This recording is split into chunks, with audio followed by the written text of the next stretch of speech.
Kata hierarki berasal dari bahasa Yunani, yaitu hierarchi, yang terdiri dari dua kata, yaitu kata yang pertama hieros yang berarti jabatan, dan kata yang kedua arkos yang berarti suci.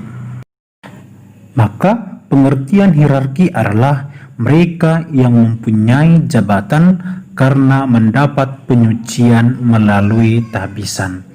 Mereka sering juga disebut sebagai kuasa tahbisan, dan orang yang termasuk hierarki disebut sebagai para tertahbis. Dalam pengertian lain, hierarki adalah pejabat umat beriman Kristiani dipanggil untuk menghadirkan Kristus yang tidak kelihatan sebagai tubuhnya, yaitu gereja. Dalam tingkatan hierarki tertahbis, gereja terdiri dari uskup, imam, dan diakon.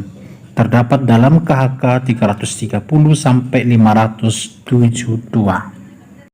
Sejarah hierarki bukan sesuatu yang ditambahkan atau dikembangkan dalam sejarah gereja.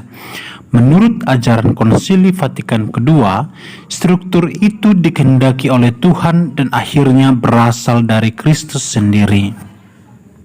Sejarah hierarki dalam gereja Katolik dimulai pada zaman para rasul dan zaman sesudah para rasul.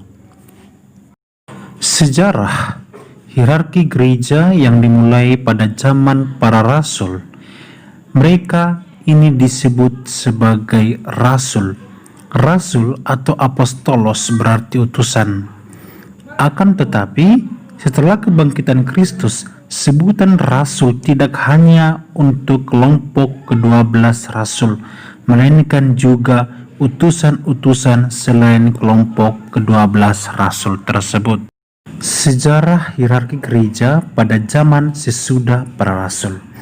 Setelah ke-12 rasul tidak ada, muncullah berbagai aneka sebutan untuk penyebutan para rasul, seperti penatua, rasul, nabi, pemberita Injil, gembala, pengajar, episkopos, dan diakonos.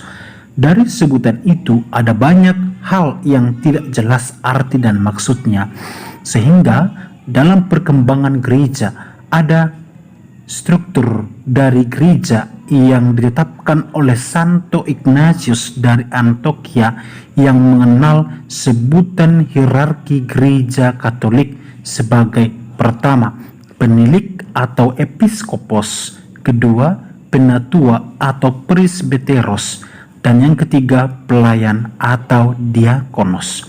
Struktur inilah yang selanjutnya menjadi struktur hierarki gereja yang definitif, yaitu uskup, imam, dan diakon.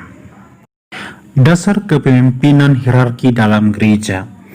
Berdasarkan sejarah di atas, kepemimpinan dalam gereja diserahkan kepada hierarki, yaitu uskup, imam, dan diakon. Konsili mengajarkan bahwa atas penetapan ilahi, para uskup menggantikan para rasul sebagai penggembala gereja. Lihat Lumen Gentium 20. Konsili suci ini mengajarkan dan mengatakan bahwa Yesus Kristuslah gembala kekal, mendirikan gereja kudus, dan mengutus para rasul seperti dia diutus oleh Bapa. Lihat Yohanes 20 ayat 21. Para pengganti mereka, yakni para uskup, dikehendakinya menjadi gembala dalam gerejanya sampai akhir zaman. Lihat Lumen Gentium artikel 18. Pernyataan di atas dimaksudkan bahwa dari hidup dan kegiatan Yesus timbullah kelompok orang yang kemudian berkembang menjadi gereja seperti yang dikenal sekarang. Proses perkembangan pokok itu terjadi dalam umat perdana atau gereja perdana, yakni gereja yang mengarang kitab suci perjanjian baru. Jadi, dalam kurun waktu antara kebangkitan Yesus dan awal abad kedua secara prinsip terbentuklah hierarki gereja yang dikenal sekarang. Wujud gereja perdana beserta struktur kepemimpinan menjadi patokan bagi perkembangan gereja selanjutnya.